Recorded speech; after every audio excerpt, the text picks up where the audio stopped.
He leaped into the lake, would not wait for answer, anyone's answer. The heaving water covered him over. For hours he sank through the waves. At last he saw the mud of the bottom, and all at once the greedy she-wolf who'd ruled those waters for 500 years discovered him, saw that a creature from above had come to explore the bottom of her wet world.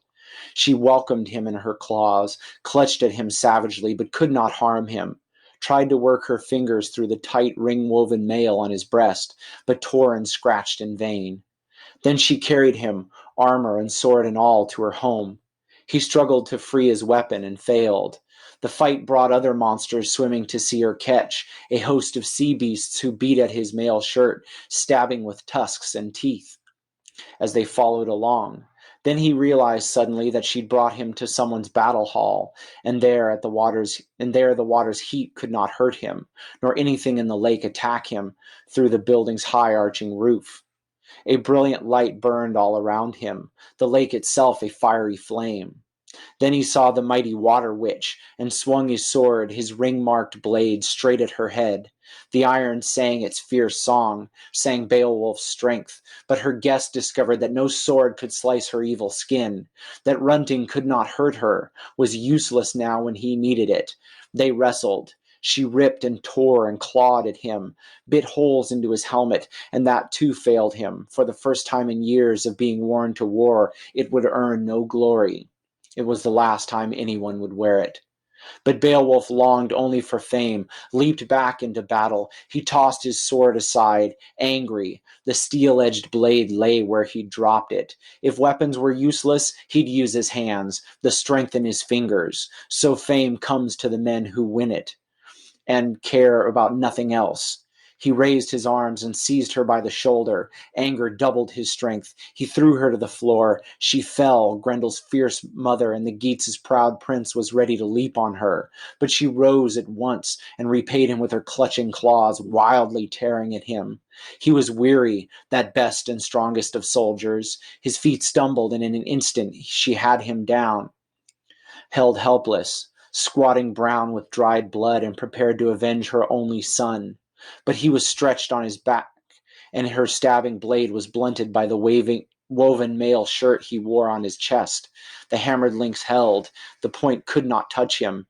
He'd have traveled to the bottom of the earth at Getho's son and died there if that shining woven metal had not helped. And holy God, who sent him victory, gave judgment for truth and right, ruler of the heavens, once Beowulf was back on his feet and fighting. Then he saw hanging on the wall a heavy sword, hammered by giants, strong and blessed with their magic, the best of all weapons, but so massive that no ordinary man could lift its carved and decorated length. He drew it from its scabbard, broke the chain on its hilt, and then, savage now, angry and desperate, he lifted it high over his head and struck with all the strength he had left, caught her in the neck and cut it through, broke bones and all. Her bloody body fell to the floor lifeless. The sword was wet with her blood, and Beowulf rejoiced at the sight. The brilliant light shone suddenly, as though burning in that hall, and as bright as heaven's own candle, lit the sky. He looked at her home, then following along the wall, went walking, his hands tight on the sword, his heart still angry. He was hunting another dead monster, and took his weapon with him for final revenge against Grendel's vicious attacks, his nighttime raids, over and over coming to Heorot when Hrothgar's men slept, killing them in their beds, eating some on the spot, 15 or more, and running to his loathsome moor with another such sickening meal waiting in his pouch. But Beowulf repaid him for those visits, found him lying dead in his corner, armless, exactly as that fierce fighter had sent him out from Heorot, then struck off his head with a single swift blow. The body jerked for the last time, then lay still. The wise old warriors who surrounded Hrothgar, like him staring into the monster's lake, saw the waves surging and blood spurting through. They spoke about Beowulf, all the greybeards, whispered together and said that hope was gone, that the hero had lost fame and his life at once, and would never return to the living, come back as triumph as he had left. Almost all agreed that Grendel's mighty mother, the she-wolf, had killed him. The sun slid over past noon. When further down, the Danes gave up, left the lake, and went home, Hrothgar with them. The Geats stayed, sat sadly, watching, imagining they saw their lord, but not believing they would ever see him again.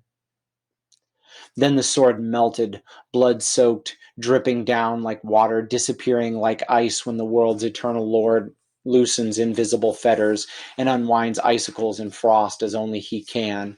He who rules time and seasons, he who is truly God. The monster's hall was full of rich treasures, but all that Beowulf took was Grendel's head and the hilt of the giant's jeweled sword. The rest of that ring-marked blade had dissolved in Grendel's steaming blood, boiling even after his death. And then the battle's only survivor swam up and away from those silent corpses. The water was calm and clean, the whole huge lake peaceful once the demons who lived in it were dead. Then that noble protector of all seamen swam to land, rejoicing in the heavy burdens he was bringing with him. He and all his glorious band of Geats thanked God that their leader had come back unharmed. They left the lake together. The Geats carried Beowulf's helmet and his mail shirt. Behind them the water slowly thickened as the monster's blood came seeping up. They walked quickly, happily across roads all of them remembered, left the lake and the cliffs alongside it, brave men staggering under the weight of Grendel's skull, too heavy for fewer than 4 of them to handle, 2 on each side of the spear jammed through it. Yet proud of their ugly load and determined that the Danes, seated in Heorot, should see it. Soon 14 Geats arrived, at the hall bold and warlike, and with Beowulf, their lord and leader, they walked on the mead hall green. Then the Geats' brave prince entered Heorot, covered with glory for the daring battles he had fought. He sought Hrothgar to salute him and show Grendel's head. He carried that terrible trophy by the hair, brought it straight to where the Danes sat, drinking, their queen among them. It was a weird and wonderful sight, and the warriors stared. Hi, I'm John Green. Welcome to Crash Course Literature. Today we're going to talk about Oedipus. Leo Tolstoy once famously